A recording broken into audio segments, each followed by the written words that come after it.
армысыздар. Фетрдан аводок жасауды үйретемін. Алдымен каналға тіркеліп, лайк басып, қоңыраушаны басып кетеміз.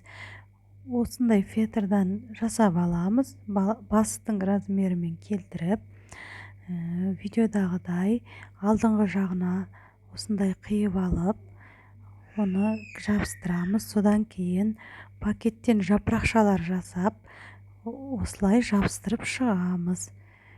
Қазір алдағы уақытта толық көрсетіледі. Жапырақшаны бірінші мен картонға жасап алдым. Сосын оны пакеттің үстіне басып отырып, қиып алдым. Сонда көлемнің бәрі бірдей болады. Бірдей көлемде қиылған жапырақшаларды осылай жабыстырып шығамыз. Мен ыстық клеймен жабыстырдым. Пакетке ыстық клей жабыстырылады екен. Өте жақсы пайдаланылды. Төменгі жағына да бәріне де жапырақтарды жабыстырып шығамыз. Сары жапырақтарымызды жабыстырып болғаннан кейін осындай әдемі әртүрлі гүлдермен әсемдеуімізге болады.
Байлап қою үшін екі жағына осындай резинка салдым. Резинканы аржанда фетр мен жапырақтың арасына ыстық клеймен клейлеп жібердім. Осылай білдіртпей салып жіберу керек. каналға жазылып, лайк басып, комментарий жазып, қоңыраушаны басуды ұмытпайық. Назарларыңызға рахмет.